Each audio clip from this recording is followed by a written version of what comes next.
Okay so very good evening to one and all.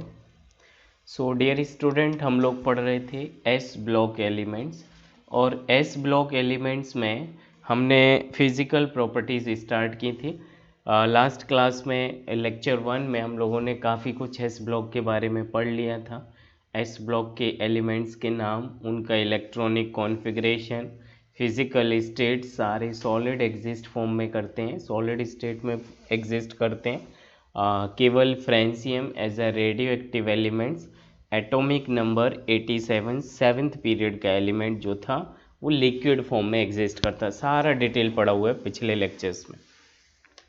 दूसरा point हम लोगों ने लास्ट क्लास में कवर किया, atomic radii, ionic radii and hydrated radii, उनका ऑर्डर अलोंग द ग्रुप पढ़ लिया है। सो आज थर्ड फिजिकल प्रॉपर्टी चालू करते हैं एस ब्लॉक एलिमेंट की, और एस ब्लॉक में भी फर्स्ट ही ग्रुप की जिसका नाम है अल्कली मेटल। क्यों अल्कली वर्ड यूज़ किया गया फर्स्ट ही ग्रुप को, इसका भी रीज़न बताया। एरेबिक वर्ड से जो ड्राइव हुआ था दैट इज़ एल्क्वेली, और उसका मीनिंग था एसेस ऑफ प्लांट्स। आग लगाने में प्लांट के बाद जो राख मिलती है उसमें जो मेजर एलिमेंट पाए गए थे दैट इज़ सोडियम और पोटेशियम। जब इनके हाइड्रोक्साइड्स और ऑक्साइड बनाए गए और उनको देखा गया तो वो बेसिक नेचर के थे, इसलिए उसको अल्कलाइन नेचर होने की वजह से अल्कली वर्ड पड़ा। इज़न्ट? आज का टॉपिक है हमारा that is ionisation enthalpy. Ionisation enthalpy की अगर हम बात करें, so today will see about ionisation enthalpy. ये टर्म्स हमने individual, definition, relation, periodic table में पढ़ा हुआ है। लेक्चर्स इसके अपलोडेड हैं, करीब 14-15 लेक्चर्स हैं पीरियोडिक टेबल पे, उसमें हमने डिटेल में पढ़ा हुआ। अभी हम इसको एक बार फिर से रिपीट करते हैं। आयनाइजेशन एंथैल्पी या एनर्जी वो मिनिमम अमाउंट ऑफ एनर्जी होती है जिसमें हम किसी गैसियस स्टेट एटम से एक इलेक्ट्रॉन को बाहर इजेक्ट करें, उसमें जो एनर्जी लगती है दैट इज आयनाइजेशन एनर्जी। किसी गैसियस स्टेट एटम की आउटर मोस्ट वैलेंस शेल से एक इलेक्ट्रॉन बाहर निकालने के लिए जितनी एनर्जी प्रोवाइड की जाए that is called as ionisation energy. So the amount of energy required to remove only one electron from gaseous state atom. Atomic जो एटम है वो बॉन्डेड स्टेट में नहीं होना चाहिए और किसी दूसरी स्टेट में भी लाइक लिक्विड और सॉलिड फेज में भी नहीं होना चाहिए, केवल गैसियस लूजली बॉन्डेड फॉर्म में होना चाहिए। फिर वहाँ से इलेक्ट्रॉन को उसके न्यूक्लियर फोर्स ऑफ अट्रैक्शन से ब्रेक करके उसकी वैलेंस शेल से बाहर फेंकने में जो एनर्जी आप प्रोवाइड करोगे that energy is called as ionisation energy. I think definition is clear to one and all. किसी गैसियस स्टेट एटम से, एटम अपना इंडिविजुअल स्टेट में हो और वो भी आइसोलेटेड वर्ड इसको वैसे हम लोग यूज़ करते हैं, एटम आइसोलेटेड स्टेट में हो और वो भी गैसियस फॉर्म में हो, वहाँ से उसकी बाहरी सेल से एक इलेक्ट्रॉन को बाहर निकालने में जो एनर्जी देनी होती है that is called ionisation energy. तो एक एग्जांपल्स हम पिकअप करते हैं दैट इज सोडियम। सोडियम का atomic number is 11, configuration 1s2 2s2 2p6 3s1। So this is 2 2 4 6 10 1 11। इसकी outermost valence shell S subshell है जिसमें 3s1 में एक इलेक्ट्रॉन भरा है और एस सबसेल में एक ही इलेक्ट्रॉन भरा है, इसलिए इसे ग्रुप 1 का एलिमेंट बोला जाएगा एस ब्लॉक का। यहाँ जो एनर्जी आप प्रोवाइड कर रहे हैं कि इस 3s का एक इलेक्ट्रॉन बाहर निकाल दिया जाए, जो एनर्जी आप दे रहे उसको फर्स्ट आयनाइजेशन एनर्जी बोला, आयनाइजेशन एनर्जी 1, और ये एनर्जी आप बाहर से प्रोवाइड कर रहे हैं इसलिए प्लस साइन लगाया। तो ये जैसे ही आप इतनी एनर्जी दोगे ये चेंज हो जाएगा Na+ में, एक इलेक्ट्रॉन को लूज कर देगा, बचेगा एटॉमिक नंबर लाइक 10, और ये लिखा 1s2 2s2 2p6 2 2 4 6 10, और ये इनर्ट गैस एज नियोन जिसका एटॉमिक नंबर 10 होता है उसके जैसे बिहेव कर रहा, उसके जैसे बिहेव करेगा Na+, और Na+ अगर नियॉन के जैसे बिहेव करेगा मतलब नोबल गैस कॉन्फ़िगरेशन फॉर्म को अचीव किया, मतलब हाईली स्टेबल फॉर्म में आ चुका है। जब आप इसमें से फर्दर एक और इलेक्ट्रॉन निकालना चाहोगे तो फर्दर एनर्जी दोगे, और इस बार एक स्टेबल फॉर्म में से फिर से एक इलेक्ट्रॉन को इजेक्ट करना है, और यहाँ से जो इलेक्ट्रॉन निकालने में एनर्जी खर्च होगी वो इस सोडियम से सोडियम प्लस बना, और सोडियम प्लस से सोडियम 2+ जब बनेगा ये एनर्जी बहुत ज़्यादा होगी, लमसम 7000 किलोजूल्स पर मोल एक्स्ट्रा एनर्जी लगेगी ओवर फर्स्ट आयनाइजेशन एनर्जी। मतलब इसकी आयनाइजेशन एनर्जी आई थिंक बोला जाए तो लमसम 10 टाइम्स इंक्रीज कर चुकी है। हाँ जो भी है वैल्यू वाइज हम आगे देख लेते हैं। मतलब काफ़ी कुछ एनर्जी है, शायद इसकी एनर्जी 500 किलो कैलोरीज लगेगा, और इस बार ये इधर जो एनर्जी है वो 7300 समथिंग होती है। तो एग्जैक्ट वैल्यू नहीं आपको रटना है, बट मैं डिफरेंस बताना चाह रहा हूँ कि लमसम 700 किलो कैलोरीज पर मोल एक्स्ट्रा एनर्जी देनी होगी फर्स्ट आयनाइजेशन की रेस्पेक्ट में। सेकेंड आयनाइजेशन एनर्जी बहुत ज़्यादा है, तब जाके ये Na+2 और एक इलेक्ट्रॉन निकालेगा। एग्जैक्ट डाटा मैं आपको बता सकता हूँ, बट मेरा कोई कंसर्न नहीं कि आपको याद कराया जाए। मैं फिर से एक बार लिख रहा हूँ, जब सोडियम से सोडियम प्लस बनेगा और सोडियम प्लस से फिर से इलेक्ट्रॉन निकाल के सोडियम+2 बनेगा, ये आयनाइजेशन एनर्जी फर्स्ट है, और ये सेकंड आयनाइजेशन एनर्जी है। तो second ionization energy first ionization energy के रिस्पेक्ट में 3000 से 4000 टाइम्स एक्स्ट्रा होगी।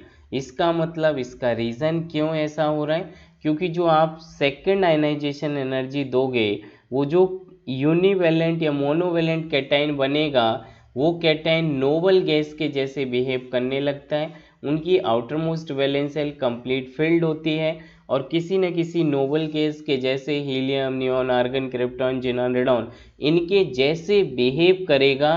तो नोबल गैसेस ना तो इलेक्ट्रॉन गेन पसंद करते हैं ना इलेक्ट्रॉन लूज पसंद करते हैं। जब वो कुछ करना नहीं चाहते और आप उनमें से ज़बरदस्ती फर्दर इलेक्ट्रॉन इजेक्ट करोगे, बाहर निकालोगे, तो उसके लिए आपको एक्स्ट्रा अमाउंट ऑफ एनर्जी भी देना पड़ेगा। बात जो इतनी पड़ी इसमें जेई तो फिलहाल खास कोई सवाल नहीं पूछता, उतना तो जो पॉइंट था वो आपका पीरियोडिक टेबल से ही हम लोग पढ़ लेते हैं। खैर चैप्टर वाइज दोबारा पढ़ रहे तो मैंने इसलिए लिखा कि आपको बस एक बार रिवीजन हो जाए, याद हो जाए। आयनाइजेशन एनर्जी 1 से ionisation energy 2 first group elements की बहुत बहुत बहुत ज़्यादा होती है, वही मैंने इसे लिख के दिखाया। एग्जामिनर ऐसा कोई पॉइंट नहीं लिखता है, बट हाँ एक बार जेई एडवांस ने ये सवाल पूछा था वैल्यू लिख के, तो जहाँ वैल्यू का पीपीटी आएगा, टेबल आएगा, वहाँ मैं एक्सप्लेन डिटेल करूँगा। अभी ये देखा कि second ionisation energy is far far greater than first ionization energy, क्योंकि सेकेंड आयनाइजेशन स्टेट में जैसे ये एक एटम को, एक इलेक्ट्रॉन को लूज करके Na+ बनता है, वो नोबल गैस कॉन्फ़िगरेशन को अचीव कर लेगा, और स्टेबल फॉर्म में से इलेक्ट्रॉन फर्दर निकालने के लिए एनर्जी काफ़ी कुछ एक्स्ट्रा देनी पड़ती है, ताकि हम इसका Na2+ या डाईवेलेंट कैटाइन कन्वर्ट कर सकें। सो हमने इधर से कंक्लूजन ये निकाला, ionisation energy is inversely proportional to size of atom या साइज ऑफ कैटाइन। सो जैसे ही आपने यहाँ जो लिखा था 3s1, फिर ये हो गया है 2p6 3s0, कहने का मतलब ये नोबल गैस स्टेबल हो चुका है। तो यहाँ से एक इलेक्ट्रॉन निकालते ये थर्ड वैलेंस सेल खत्म हो गई, इस बार इसकी 2 ही सेल बची हैं, और पहले सोडियम थर्ड पीरियड का एलिमेंट था तो 3 सेल थी, और आउटर मोस्ट में एक इलेक्ट्रॉन था, इस बार आउटर मोस्ट 2p6 है। तो जैसे ही एक सेल खत्म हो गई तो केवल दो ही सेल हैं, के और एल। इससे पहले के एल एम, जब लास्ट सेल खत्म हो जाएगी तो इसकी साइज छोटी हो जाएगी और प्रोटॉन का अट्रैक्शन आउटर मोस्ट इलेक्ट्रॉन से बढ़ जाएगा। इलेक्ट्रॉन के साथ अट्रैक्शन बढ़ना, कैटायन की साइज छोटी, तो आपको ज़्यादा से ज़्यादा एनर्जी देनी पड़ेगी, जो कि मैंने आपको बताया कई गुना ज़्यादा होती है ionization energy second with respect to first, क्योंकि size of this atom is smaller और वो नोबल गैस कॉन्फ़िगरेशन अचीव कर चुका है, उसमें से फर्दर इलेक्ट्रॉन निकालना इज़ वेरी डिफ़िकल्ट। ये सब हमने पीरियोडिक टेबल में पढ़ा है, बट फॉर योर रिवीजन और नोट्स एक जगह कलेक्शन हो सके इसलिए दोबारा लिखा। ऑर्डर अगर आयनाइजेशन की बात करें तो फर्स्ट आयनाइजेशन का ये ऑर्डर लिखा है, आयनाइजेशन एनर्जी फर्स्ट का ऑर्डर लिथियम की ज़्यादा है सोडियम से, greater than potassium, rubidium, caesium. कहने का मतलब down the group ionization energy decrease होता है, टॉप पर आयनाइजेशन एनर्जी हाइयर होगा और डाउन जाने पर आयनाइजेशन एनर्जी डिक्रीज करेगा, क्योंकि जो टॉप पे एलिमेंट है लिथियम उसकी दो ही सेल हैं और स्मॉल साइज होने की वजह से प्रोटॉन का अट्रैक्शन आउटर मोस्ट इलेक्ट्रॉन पे ज़्यादा, तो वहाँ से इलेक्ट्रॉन इजेक्ट करना भी डिफ़िकल्ट रहेगा।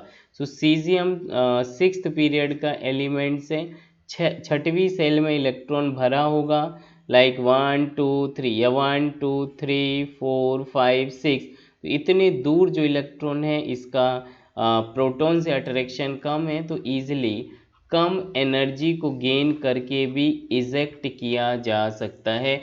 और जितनी मिनिमम एनर्जी लगेगी इसका मतलब कि वो एटम उतने फास्ट आयनाइजेबल होगा, आयंस में कन्वर्ट होगा। Got it?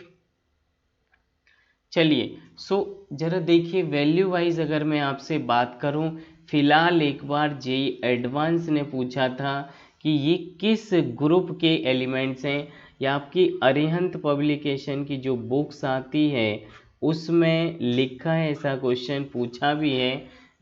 वैल्यूज़ उन्होंने दी ionization energy 1 and ionization energy 2, और आपसे पूछा देख के बताइए कि ये कौन से ग्रुप के मेटल हो सकते हैं। अल्कली मेटल्स हैं, अल्कलाइन अर्थ मेटल है, पी ब्लॉक के हैं, डी ब्लॉक, कुछ भी।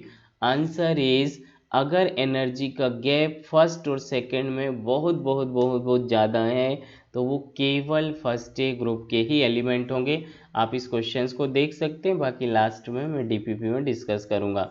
तो दिए है लिथियम, सोडियम, पोटेशियम, रुबिडियम और सीजियम। फ्रेंसियम एक रेडियो एक्टिव है जिसकी हम लोग ग्रुप में बातें नहीं करते, क्योंकि वो हर मिनट सेकंड पे अपनी प्रॉपर्टी बदलता रहता है। बाकी जिनमें आइडेंटिकल्स प्रॉपर्टीज़ हैं उनको सेम ग्रुप सेम फैमिली में रखा गया। लिथियम का जो आयनाइजेशन एनर्जी है, पहला आयनाइजेशन एनर्जी, लिथियम लिखते हैं हम 1s2 2s1। अगर मैं एक इलेक्ट्रॉन यहाँ से इजेक्ट करूँ तो ये Li+ लिखा है और एक इलेक्ट्रॉन ईजिली इजेक्ट किया जा सकता है क्योंकि अभी ये हाफ फिल्ड है। लेकिन Li+ से फर्दर जो इलेक्ट्रॉन निकालोगे ये इस बार 1s2 जो कि कंप्लीट कॉन्फ़िगरेशन, s2 मतलब हीलियम जैसे नियॉन क्या बोलते हैं, हीलियम जैसे नोबल गैस के जैसे बिहेव कर रहा। इससे फर्दर इलेक्ट्रॉन इजेक्ट करने के लिए जो एनर्जी दोगे दैट इज़ I2, और एक नोबल गैस से इलेक्ट्रॉन निकालना और फिर उसको अनपेयर्ड करना और ये Li+2 में कन्वर्ट करना is very challenging, very difficult. और देखिए आयनाइजेशन एनर्जी 2 जो लग रहा है that is 7300 kilo joules per mole, 7300 kilo joules.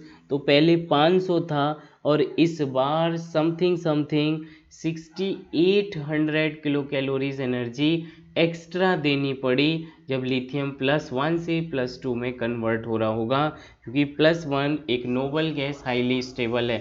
दूसरा देखिए सोडियम की, जब सोडियम प्लस में कन्वर्ट होगा तो उस टाइम जो एनर्जी है वो 450, लेकिन जब सोडियम प्लस 2 में कन्वर्ट होगा तो ये energy is 4500 times extra, lump sum 4000 या 4100 टाइम्स एनर्जी इंक्रीज हुई 4100 kilo joules per mole lump sum one.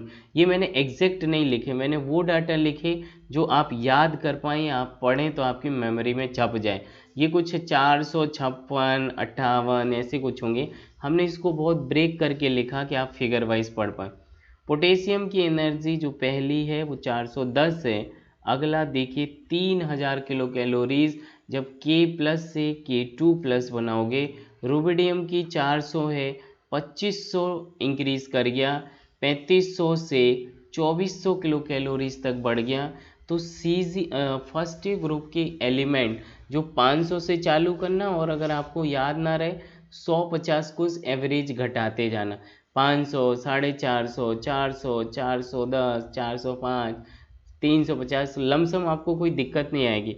आपको बस ये ऐसे याद करना है कि इनकी जो एनर्जी है डाउन द ग्रुप घटती जाएगी, क्योंकि सीजियम की साइज बड़ी है, आउटर मोस्ट इलेक्ट्रॉन पर अट्रैक्शन कम होगा, तो कम एनर्जी देते ही वो इलेक्ट्रॉन को इजेक्ट कर देगा। जेई ने आपसे ये पूछा था कि ऐसी कोई एनर्जी का एग्जैक्ट ऑर्डर लिखा था और आपसे पूछा कि देख के बताओ वो किस ग्रुप के एलिमेंट हो सकते हैं। तो जिसमें 3000 से 5000 के बीच एनर्जी का गैप आए फर्स्ट और सेकंड आयनाइजेशन एनर्जी में, या मोर देन 5000 किलो कैलोरीज पर मोल, वो केवल फर्स्ट ग्रुप के एलिमेंट होंगे पूरी पीरियोडिक टेबल में, बाकी किसी ग्रुप में ऐसा नहीं है। तो एक पॉइंट मैंने लिखा है, डाउन द ग्रुप आने पर आयनाइजेशन एनर्जी डिक्रीज होता है। मुझे लगता है ये पॉइंट आप ऑलरेडी जानते हो, इसमें कुछ भी नया नहीं है।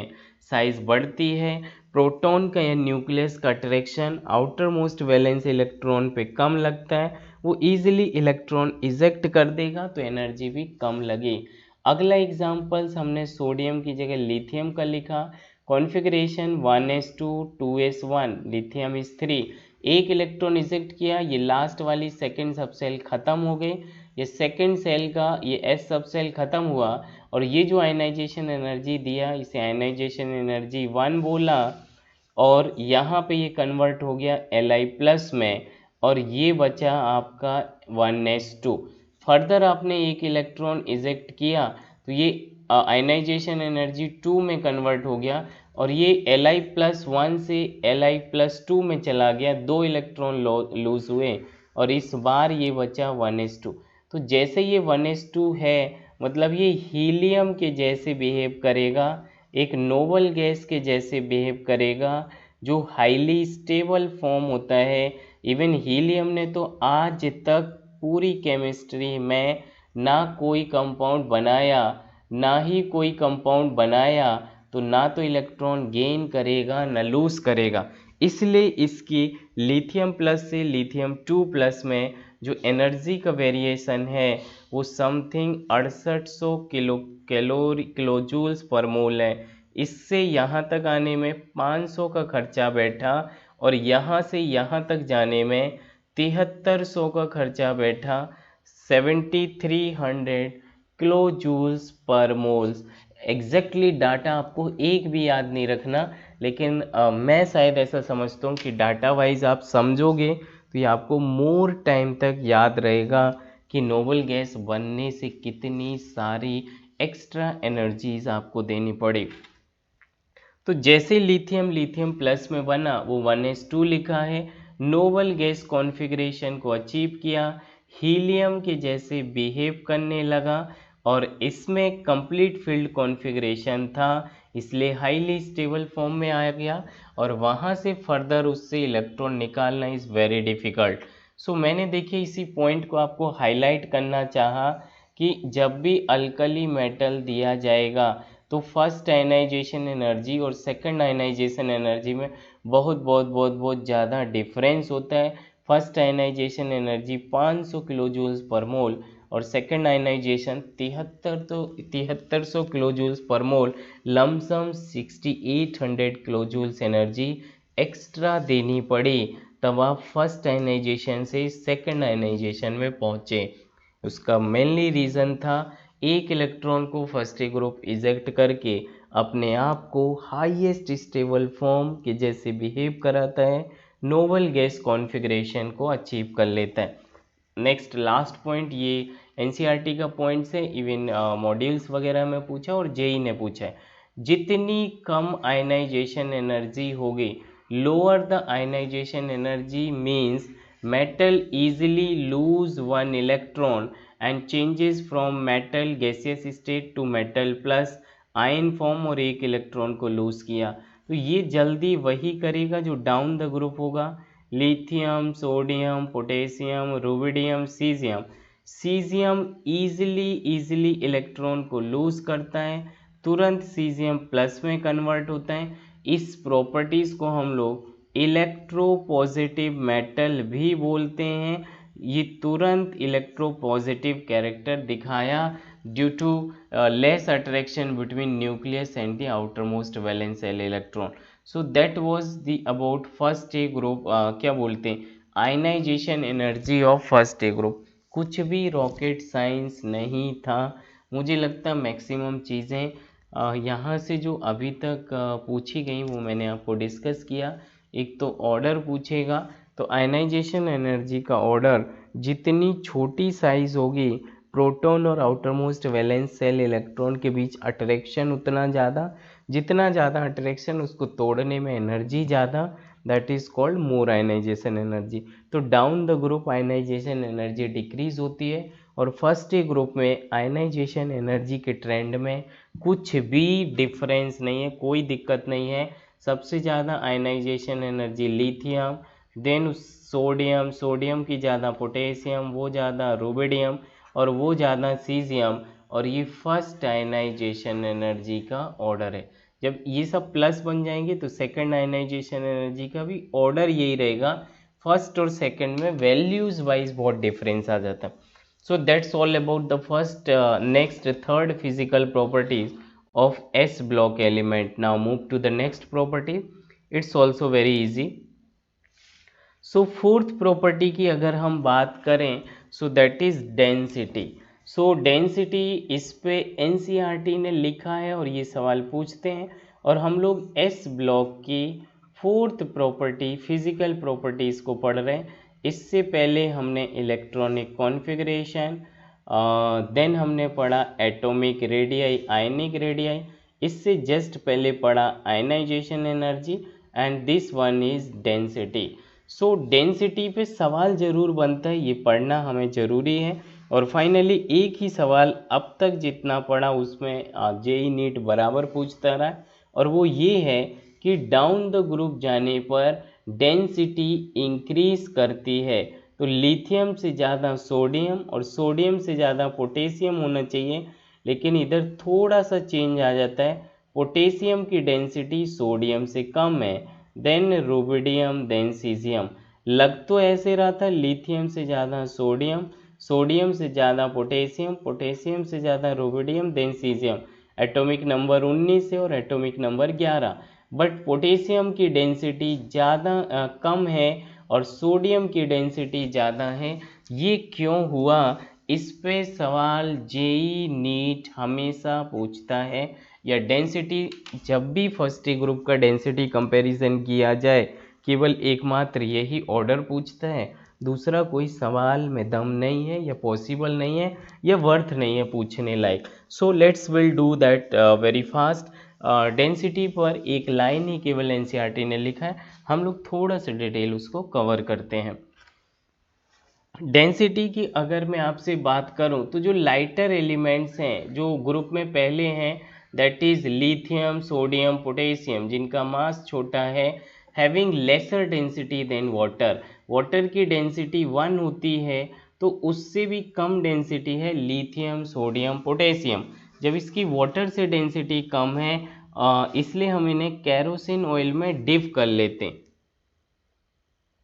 जरा मेरी बात सुनो, डेंसिटी की अगर हम बात करें तो डेंसिटी हम लोग निकालते हैं मास बाई वॉल्यूम, कुछ भी बताने लायक नहीं है।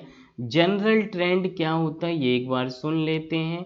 Down the group mass is generally predominant factor, so on moving down the group density is increases. अगर मैं आपसे बात करूं, लिथियम से ज़्यादा डेंसिटी पोटेशियम, पोटेशियम से ज़्यादा लिथियम से ज़्यादा सोडियम, सोडियम से ज़्यादा पोटेशियम, पोटेशियम से ज़्यादा रुबिडियम देन सीजियम।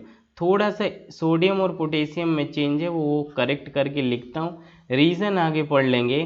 तो लिथियम से ज़्यादा पोटेशियम, उससे ज़्यादा सोडियम, देन इज रुबिडियम और उससे ज़्यादा सीजियम। सो कहने का केवल इतना मतलब है,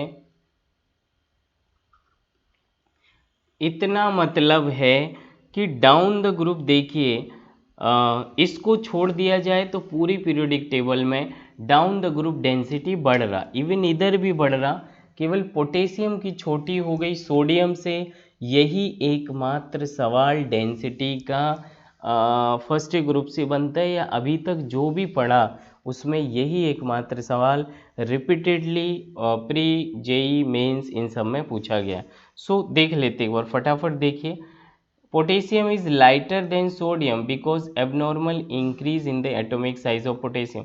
चलिए जो भी है, ये तो इतनी जल्दी तुमको नहीं समझ आया, बट हाँ ये समझ आया कि जैसे हम ग्रुप में नीचे की साइड बढ़ते हैं डेंसिटी बढ़ती है, क्योंकि जैसे जैसे हम नीचे आएंगे एटॉमिक मास बढ़ता है, एटॉमिक नंबर बढ़ता है, इसकी वजह से उसकी डेंसिटी बढ़ती है, D is equal to m/v। तो जैसे जैसे हम नीचे आते हैं प्रिंसिपल क्वांटम नंबर बढ़ते हैं, सेल के नंबर बढ़ते हैं, मतलब एटॉमिक रेडियाई साइज बढ़ता है, मतलब वॉल्यूम बढ़ता है। लेकिन हमने ये फाइनलाइज कर दिया प्रीडोमिनेंटली मास डोमिनेंट फैक्टर है in the increasing with respect to volume. Volume के कंपैरिजन में मास का इंक्रीमेंट ज़्यादा होता है, प्रीडोमिनेंटली ऐसा है, मतलब पूरी पीरियोडिक टेबल में यही माना जाएगा। डाउन द ग्रुप मास भी बढ़ रहा, वॉल्यूम भी बढ़ रहा, लेकिन मास ज़्यादा बढ़ रहा है, इसलिए डाउन द ग्रुप डेंसिटी बढ़ती है। इवन फर्स्ट ग्रुप में भी ऐसा ही है, केवल सोडियम पोटेशियम में लोचा है। तो आगे उसका रीज़न समझ लेते हैं। अगर मैं आपसे इसकी बात करूं तो ये लिखा मैंने लिथियम, उसके बाद सोडियम, डेंसिटी बढ़ेगा, सोडियम के बाद पोटेशियम की डेंसिटी घट गई, और फिर रुबिडियम और फिर सीजियम। सो डेंसिटी का कुछ ऐसा ऑर्डर है, लिथियम की जो है उससे ज़्यादा सोडियम, पोटेशियम थोड़ा डिक्रीज हुआ, फिर रुबिडियम भी इंक्रीज होगा और सीजियम भी। सो ये डेंसिटी कंटिन्यू इंक्रीज हो रही, पोटेशियम के साथ थोड़ा लोचा हुआ, होना चाहिए पोटेशियम ज़्यादा सोडियम कम, लेकिन उल्टा हो गया, पोटेशियम कम सोडियम ज़्यादा, बाकी तो इंक्रीज ही लगातार हो रही है। इसी का रीज़न हम समझते हैं density is equal to mass by volume. वैसे मैंने ये पॉइंट लिखा कि ये प्री डोमिनेंट फैक्टर है, और अगर ये डोमिनेंट फैक्टर है तो ये ज़्यादा बढ़ेगा तो डेंसिटी ज़्यादा बढ़ेगी, वॉल्यूम बढ़ेगा तो डेंसिटी घटेगी। सो अगर मैं इस फर्स्ट ग्रुप के कंपैरिजन की बात करें तो हमने क्या लिखा, एटॉमिक मास लिखा, lithium, sodium, potassium, rubidium, caesium. Lithium का atomic number 3, mass 7, sodium 11, just double plus 1 is 23, potassium 19, 19 दूनी 38, और ये मास कैसा एग्जैक्टली तो हम नहीं निकालते, बट हाँ डबल प्लस 1 डबल करते तो हमको लमसम मास मिल जाता। मैंने इधर एग्जैक्ट मास लिखा है ग्राम पर मोल। लिथियम का 7, सोडियम इस 23, पोटेशियम 39, रुबिडियम का mass is 85, atomic number is 37, caesium का एटॉमिक नंबर 55, मास इज 135 ग्राम पर मोल। मैं क्या कहना चाह रहा हूँ, जैसे मैं लिथियम से सोडियम गया, मुझे डिफरेंस ऑफ मास 7 और 23 में जो डिफरेंस मिला वो ग्राम पर मोल 16 ग्राम का मिला। जैसे ही मैं सोडियम से पोटेशियम गया तो 23 से 39 मास पे पहुंच गया, अगेन मास का डिफरेंस 16 ग्राम पर मोल ही रहा, मतलब मास में देखिए कोई चेंजेस नहीं। पहले दो एटम के बीच के मास का डिफरेंस 16 ग्राम पर मोल, सोडियम से पोटेशियम में भी 16 ग्राम पर मोल, पोटेशियम से रुबिडियम जब जाओगे तो ये मास 46 ग्राम पर मोल, मतलब 16 से ज़्यादा इंक्रीज हुआ, डाउन द ग्रुप इंक्रीज हो, और हम यही चाहते थे। रुबिडियम से सीजियम गए तो 48 ग्राम पर मोल, मतलब फिर से आपका एटॉमिक मास इंक्रीज किया, और करना भी चाहिए डाउन द ग्रुप।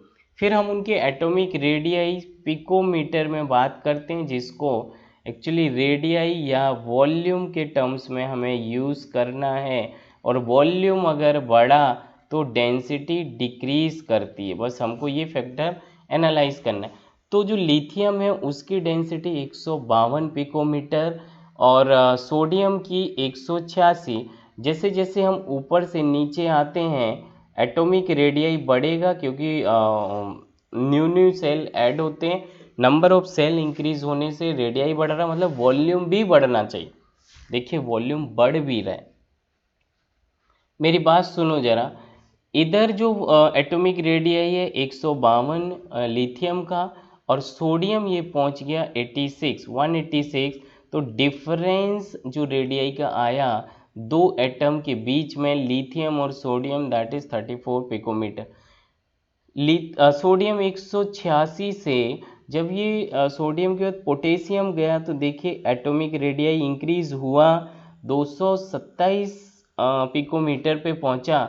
लेकिन हम दो एटम के बीच का डिफरेंस देख रहे हैं तो ये आया 41 पिकोमीटर। मतलब वॉल्यूम प्रीडोमिनेंटली इंक्रीज कर गया। करना तो चाहिए मास, लेकिन लिथियम से सोडियम गए तो हमें कोई भी मास में इंक्रीमेंट नहीं मिला। लिथियम से सोडियम भी 16 ग्राम और सोडियम से पोटेशियम भी 16 ग्राम, लिथियम से सोडियम भी 16 ग्राम और सोडियम से पोटेशियम भी 16 ग्राम। इसका मतलब अगर मास में कोई चेंज नहीं हुआ और वॉल्यूम देखिए कितना ज़्यादा बढ़ गया।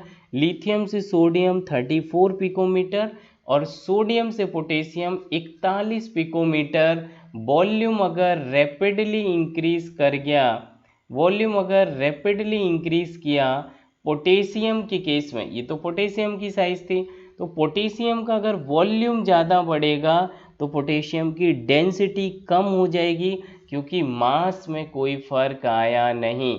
सोडियम से लिथियम से सोडियम, सोडियम से पोटेशियम, मास का डिफरेंस में कोई गैप नहीं। वॉल्यूम अगर पोटेशियम का प्रीडोमिनेंटली इंक्रीज कर गया तो उसकी डेंसिटी कम ही होगी। आगे देखो जरा, डाउन द ग्रुप जैसे हम जा रहे हैं रेडियस बढ़ ही रहे, 152, 186, 227, 248, 265। तो इस बार जो हम अगले एलिमेंट पे पहुंचे दैट इज रुबिडियम, और रुबिडियम में देखिए फिर से वॉल्यूम इतना ज़्यादा नहीं बढ़ा, वॉल्यूम नहीं बढ़ा और वॉल्यूम देखिए डिक्रीज ही हो रहा है, इसलिए डाउन द ग्रुप डेंसिटी बढ़ रही है। वॉल्यूम का घटना डेंसिटी का बढ़ना इन्वर्सली प्रोपोर्शनल है।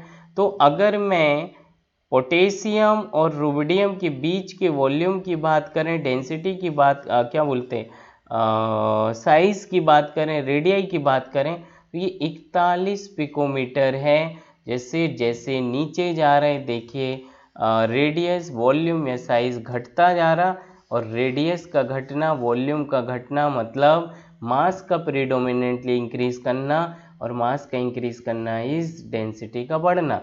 बट ये पोटेशियम के केस में पूरे ही ग्रुप में सबसे ज़्यादा वॉल्यूम पोटेशियम का है, दैट सबसे बड़ी साइज का डिफरेंस पोटेशियम का है, दैट इज़ 41 पिकोमीटर। इसलिए पोटेशियम का वॉल्यूम प्रीडोमिनेंटली ज़्यादा हो गया और मास में कोई चेंजेस आया नहीं। लिथियम से सोडियम या सोडियम से पोटेशियम मास का डिफरेंस कांस्टेंट है, मतलब m में कोई चेंज नहीं आया, लेकिन इधर वॉल्यूम V1 है और ये वॉल्यूम V1 से बहुत ज़्यादा ग्रेटर V2 आ चुका है, इसलिए वॉल्यूम पोटेशियम का ज़्यादा, इसलिए उसकी डेंसिटी कम। I think now you got it what I want to say. मैंने इसी चीज़ को हिंदी में लिखा हुआ है कि यहाँ लिथियम से सोडियम 16 ग्राम पर मोल एंड सोडियम से पोटेशियम भी 16 ग्राम पर मोल, मतलब एक से दूसरे और दूसरे से तीसरे एटम पर गए, लेकिन मास में कोई डिफरेंस नज़र नहीं आया। जब लिथियम से सोडियम एंड देन सोडियम से पोटेशियम तक मास में कोई डिफरेंस नहीं आया, लेकिन वॉल्यूम और साइज में बहुत ज़्यादा डिफरेंस आया, इंक्रीज हुआ। लिथियम से सोडियम 34 पिकोमीटर है और पोटेशियम से क्या बोलते हैं, सोडियम से पोटेशियम 41 पिकोमीटर है। पोटेशियम से रुबिडियम 21 है और रुबिडियम से सीजियम 17 है। तो जैसे जैसे वॉल्यूम घटेगा डेंसिटी बढ़ेगी।